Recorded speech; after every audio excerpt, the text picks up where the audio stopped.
অন্যায় আর অনৈতিকতার পেছনে কাজ করে কোনো ব্যক্তি, প্রতিষ্ঠান কিংবা গোষ্ঠীর হীন স্বার্থ। আর এই স্বার্থের কারণে মানুষ যখন মানবতা এবং বিবেকের বিরুদ্ধে দাঁড়ায়, তখনই ঘটে অপরাধ। অদৃশ্য ছায়ার প্রভাবে চাপা পড়ে যাওয়া অপরাধ আর অসহায় মানুষদের সন্ধানে দেশজুড়ে অপরাধ পরিক্রমা দল ছুটে চলে দেশের এক প্রান্ত থেকে অন্য প্রান্তে। আপনাদের সামনে তুলে ধরে অপরাধের সেই সব অজানা ঘটনা। আইনের সুশাসন প্রতিষ্ঠান, ন্যায় বিচার প্রাপ্তির লক্ষ্যে আমাদের প্রচেষ্টা এবং প্রতিশ্রুতির অংশ হিসেবেই জনগণের জন্য নিবেদিত আমাদের এই অনুষ্ঠান দেশ জুড়ে অপরাধ পরিক্রমা। দর্শক, মাসুম আলিসা আমন্ত্রণ জানাচ্ছি একুশে টেলিভিশনের সাপ্তাহিক আয়োজনে। কিছু অসাধু ব্যক্তি বিভিন্ন ধরনের অবৈধ ব্যবসা করে থাকেন। তাদের মূল শিকার থাকে স্কুলগামী ছাত্র ও যুব সমাজ। তেমনি কিছু অসাধু ব্যবসায়ী ও তাদের অবৈধ ব্যবসার খোঁজ পাওয়া গেল চট্টগ্রামে। সেলুন, জেন্টস পার্লার, এই ধরনের ব্যবসা প্রতিষ্ঠানের আড়ালে চলে অনৈতিক কাজ। বাহির থেকে পরিপাটি সেলুন দেখে বোঝার কোনো উপায় নেই যে ভেতরে কি হয়। এইসব জেন্টস পার্লারে কাজ করে যুবতীরা। সামনের দিকে পরিপাটি সেলুন আর ভেতরে রয়েছে ছোট ছোট কক্ষ। প্রতি কক্ষে এই যুবতীরা থাকেন অপেক্ষায়। কামরুজ্জামানের গবেষণায় এ নিয়ে প্রতিবেদন তৈরি করেছেন জাহিদুল ইসলাম সুমন।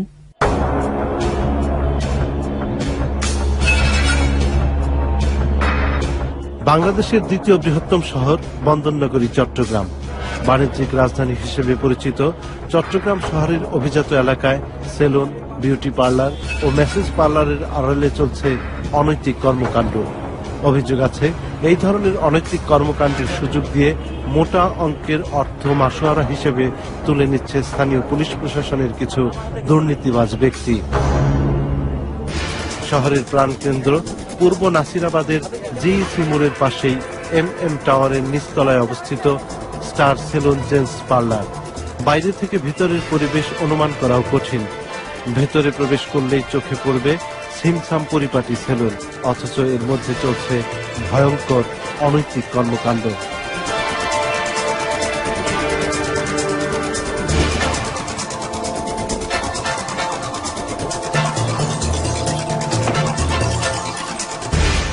এখানে এত রকমের অপশন থাকতে, এত জব থাকতে আপনারা এখানে কি জব করেন একটু বলেন আমাদেরকে। আপনি তো জব করেন, তাহলে একটু বলেন আপনি কি জব করেন।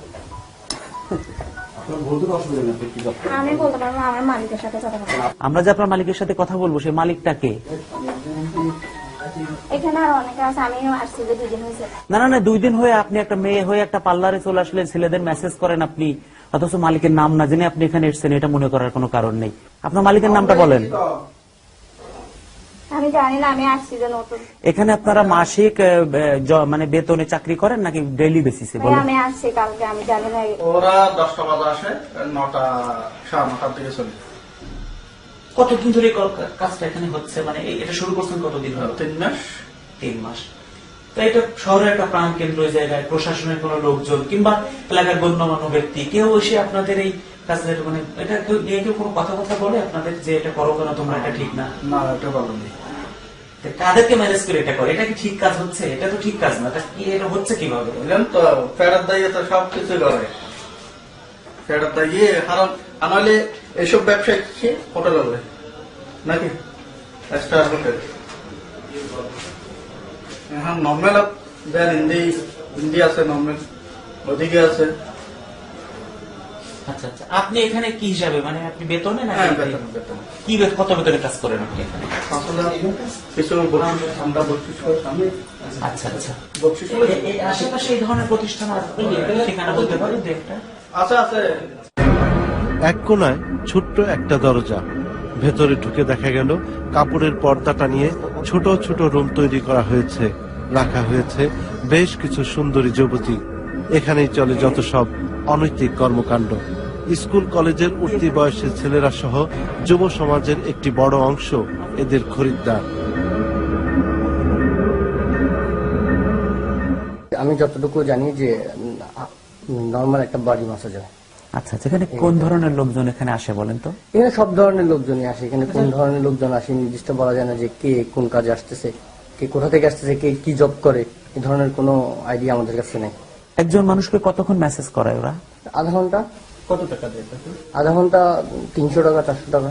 চাকরি সম্বন্ধে আমি জানি না, আমি আসছি যে নতুন, আজকে মাত্র সকালে আসছি। আচ্ছা, আজকে সকালে এসে এ পর্যন্ত কি দেখছেন আপনি বলেন তো একটু? কিছু দেখি না, আমি দাদা এদিকে একটু বসে দূর আছি। থেকে। এখানেও পুরানা মেয়ে আছে। আপনি এখানে কি করেন? জি। আপনি এখানে কি করেন? জব করি, জব করেন, ঠিক আছে, কিন্তু কি জব? আপনার জবটা কি? জাস্ট মেসেজ, কিসের message? Message, body message. Body message. এইটা আবার কোন ধরনের জব? এই জব তো আমরা কোনদিন দেখিনি। আপনি কি, আপনার মানে পরিচয়টা বলেন তো, যে আপনার আমি এই করি, জি, মানে কি, কাদের মেসেজ করেন আপনি? জেন্টস। জেন্টস। তো জেন্টসদের আপনারা মেয়েরা কিভাবে মেসেজ করেন? এখানে কি করেন আপনি? ছেলেদের বডি মেসেজ করি। ছেলেদের বডি মেসেজ মেয়েরা করে, এটা কেমন কথা? কি জব এটা আপনার? নাকি অন্য কিছু করেন? মালিকের সাথে কথা বললে ভালো হয় না? মালিকের সাথে কি কথা বলবো? আপনি কি করেন আপনিই বলেন, মালিকের সাথে তো পরে কথা বলবো। আমি তো ছেলেদের বডি মেসেজ করি, এর চেয়ে বেশি কিছু বলি না। আমাদের কাছে হইলো শেভ করা, চুল কাটা। এখানে শেভ করা, চুল কাটার বাইরে কি হয় আর এটা বলেন তো আপনি আমাকে একটু। ভিতরে মেসেজ, কিসের মেসেজ? পুরুষের। এটা না হলো জেন্টস পার্লার, মানে আমাদের ছেলেদের জন্য। এখানে মেসেজ যদি করতে হয় তাহলে ছেলেরা ছেলেদেরকে করবে, মেয়েরা ছেলেদের কি মেসেজ করে আপনি বলেন তো একটু। শরীর মেসেজ করে না, কিন্তু এটা এই মেয়েরা কি physiotherapist? এই মেয়েদের কোন সার্টিফিকেট আছে যে তারা মানুষের শরীর মেসেজ করলে সে মানুষটা সুস্থ হয়ে যায়, ব্যথা কমে যায়, গিট ভালো হয়ে যায়? এরকম কি এই মেয়েরা নাকি? না, যারা তো বাচ্চা আছে তারাই গড়া আর কি। তা আমরা যা দেখলাম সব ইয়াং ছেলে পেলাম, আমরা শুধু স্কুল কলেজ পড়ুয়া ছেলেরা না, না, এখানে না, আসে, না। এরা সব বাচ্চার রুগী নাকি? না না, ইয়ান ছেলেগুলো আমরা জায়গা দিই না। আমরা তো দেখলাম আপনাদের এখানে। আপনার এটা তো চেম্বার না, তাই না? এটা তো চেম্বার না। এটা ঠিক আছে, এই জায়গাটাই দেখে বোঝা যাচ্ছে যে এটা একটা সেলুন হতে পারে, গ্লাস আছে, চেয়ার আছে, আপনারা চুল কাটে, কিন্তু ওই ভেতরে আমরা যেটা দেখলাম ওইটা কি কোন ধরনের সেলুনের সংজ্ঞায় পড়ে এটা? ওটা মালিকের সাথে কথা বললে কিন্তু বেশি খুশি হবো। আচ্ছা, এই চট্টগ্রাম শহরে এই ধরনের প্রতিষ্ঠান আর কতগুলো আছে? আচ্ছা আছে, অনেক অনেক আছে। আপনি কি তো এখানে জব করেন, এই প্রতিষ্ঠানের কি বৈধ কোনো কাগজপত্র এখানে আছে আপনাদের কাছে দেখাতে পারবেন? ওইটা আমি পারবো না, মালিকে যদি পারে পারবে। আপনি একজন পরিণত বয়সের মানুষ হয়ে এই ধরনের জায়গায় যে কার্যকলাপ হয়, এর জন্য আপনার নিজের কাছে কোনো অনুশোচন অন্তত খারাপ লাগে না? এটা অবশ্যই খারাপ, হারাম ফেরার দায়িত্ব তো দেখতে হয়। প্রতিটি রুমে রাখা আছে ছেলেদের শর্টস ও মেয়েদের আক্রম। অ্যানি নামে একজন খরিদ্দারকেও পাওয়া গেল হাতে নাতে। অ্যানি নাকি খেলোয়াড়, এখানে এসেছেন শরীর মেসেজ করতে। কি এখানে কি হচ্ছে? আমি এখানে আসি মাঝে মধ্যে, মাঝে মাঝে কি করতে আসেন? মেসেজ পার্লার আসি। এটা কি ধরনের মেসেজ পার্লার, কি কি হয় এখানে বলেন তো? এখানে জাস্ট ফিজিক্যাল ফিটনেসের জন্য আর কি। আমি স্পোর্টসম্যান একটা, তো মাঝে মাঝে মাসে ধরেন তা আপনি স্পোর্টসম্যান, আপনি জিমে যাবেন, জিমের সময় যাবেন? জিমে যাই, আমি কালকে একটা ম্যাচে গেছিলাম, দেখা করছি জাস্ট আমি আসছি আর কি। এটা বিজ্ঞানের কোন দিকটাই পড়ে বলুন তো, যে মেয়েদের কাছে সে মানে স্পোর্টসম্যানদের মেসেজ করতে হয়? না, আমি আসলে এরকম কোনো ইয়াতে ইন্টেনশন আসেনি। ফিজিওথেরাপিস্টের কাছে আমি গেছি, ওটা যাই, কিন্তু ওখানে তো মাসেজ থেরাপি করে ওরা। এখানে আপনার ভিজিট কত? এই যে কত টাকা দিতে হয় এখানে মেসেজ করলে? আমি 800 টাকা করে করি। কতক্ষণ মেসেজ করে আপনাকে? আমি হাফ অ্যান আওয়ার থাকি। এখান থেকে বের হয়েই আমরা পেয়ে যাই বাড়ির মালিকের ছোট ভাইকে। কথা হয় তার সাথে। আমার সাথে কথা বলেন আপনি। একদিন খবর পেলাম যে এগুলো নাকি দিলাম বলে। এরপর বলছি যে এখানে জ্যাম লক দিয়ে দিয়েছে। ওরা কথা দিয়েছিল 3 মাসের মধ্যে ক্যামেরা করে কথা। ঘটনা হচ্ছে ওদেরকে আমরা তো রাখি নাই, ওরা 2 নম্বরই করি সেলুন হিসেবে ওরা ঢুকছিল। সেলুন না হবে ওরা ঢুকছে না, কিন্তু ওরা বলতেছে ওরা সেলুনই আছে, ওরা নাকি বৈধ কাজ করে। এটা কি আমি জানি না। আমি ওদেরকে 3 মাস নোটিশ দিয়ে দিয়েছি, বড় লাগি দিয়ে ওরা চলে যাবে। নলে এখানে আগুন লাগাই দেবো, একটাই কথা। আমরা কথা বলেছিলাম এই ভবনে কর্মরত কয়েকজন ব্যক্তির সাথেও। আমরা শুনি যে বাইরে থেকে এখানে কোনো ভালো কাজ চলতেছে না, সেলুনের নাম দিয়ে আমরা এখানে অনৈতিক কাজ চলতেছে, এটাই আমরা শুনতেছি। কিন্তু ওরা তবে বেশি দিন হয়নি, 2-3 মাস হয়েছে। আমি তো প্রায় 2 বছর ধরে আছি, ওরা 2-3 মাস হয়েছে আসছে। ভক্ত বেশি মুখোশের আড়ালে এদের এই ধরনের কাজ হচ্ছে, কিন্তু এদের হাত এত বেশি লম্বা, এখানে মানে সাধারণ মানুষ ওখানে পৌঁছতে পারে না।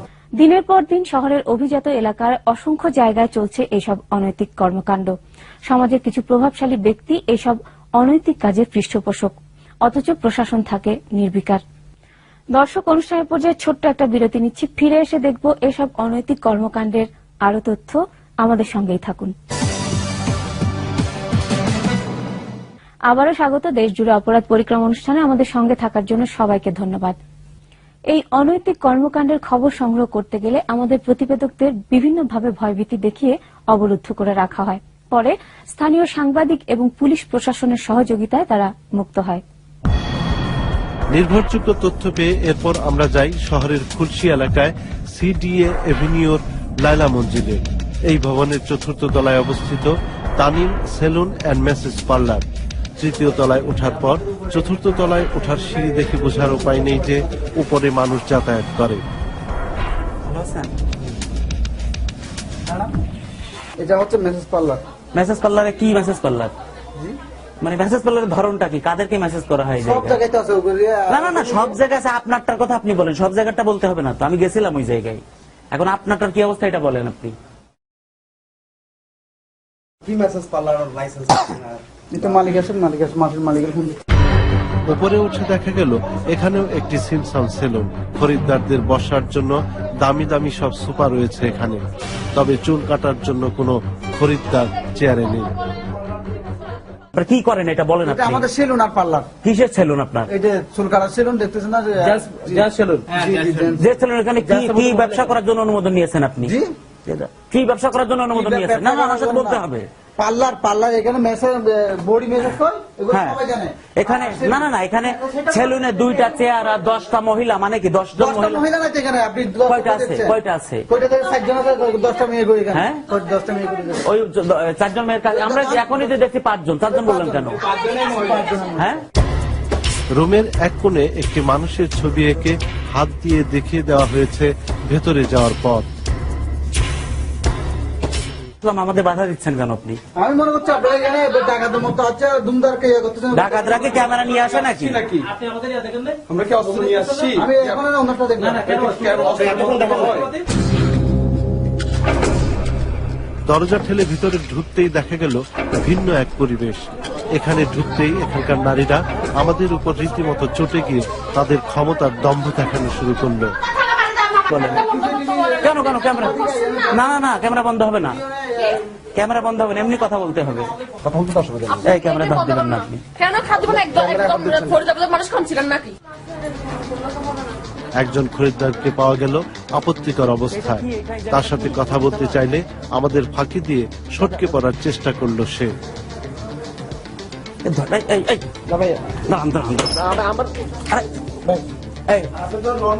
আপনি একটু কথা বলে যান। এক পর্যায়ে এখানে কর্তব্যরত ব্যক্তি আমাদের নানা ভয়ভীতি দেখিয়ে মূল গেটে তালা লাগিয়ে দেয় এবং রেকর্ডকৃত ক্যাসেট ছিনিয়ে নেওয়ার হুমকি দিয়ে বিভিন্ন জনের কাছে ফোন করতে শুরু করে। আমরা স্থানীয় পুলিশ প্রশাসনের সাথে যোগাযোগ করলে তারা টালবাহানা শুরু করে। তারা যাবেন না, মালিক আছে, মালিক। আচ্ছা আচ্ছা, তা মালিকের সাথে কথা বলতে গেলে কি গেটের ভেতর দাঁড়ায় থাকতে হবে আমাদেরকে? আর এই সাহসটা আপনি কিভাবে পেলেন যে আমরা সাংবাদিক, আমাদের কাছে সবকিছু আছে, এটা লুকানোর তো কিছু নেই। তালা মানে গেটটা, না না না, সে ঠিক আছে, ততক্ষণ আপনি আমাদের সাথে কথা। আপনি কি, আপনার মালিক কি এই শহরে? মালিক নেই, কিছু না। আপনার মালিক কি এই শহরে যে আমাদেরকে তালাবদ্ধ করে রাখছেন এই জায়গায়? এরকম কোনো কথা নেই। না, মালিক নিশ্চয় মালিক বলছে যে আমাদেরকে তালা দিয়ে রাখতে। আমি আসতেছি। তালা কই দিছি? তালা দিনে তো। তো এটা খোলে না কেন? এটা খোলা। এটা কিসের খোলা? হ্যাঁ, দাঁড়ান একটু বসেন না। আপনাদের লোক আসছে না, আমাদের লোক আসছে। পরবর্তীতে স্থানীয় সাংবাদিকদের সাথে যোগাযোগ করলে কিছুক্ষণের মধ্যে বেশ কয়েকজন সাংবাদিক সেখানে উপস্থিত হয়। স্থানীয় সাংবাদিকদের নিয়ে আবারও ভেতরের রুমে প্রবেশ করলে দেখা যায় এই পরিবেশের মধ্যেও তারা অনৈতিক কর্মকাণ্ড চালিয়ে যাচ্ছে। পাওয়া যায় আরেকজন খরিদ্দারকে।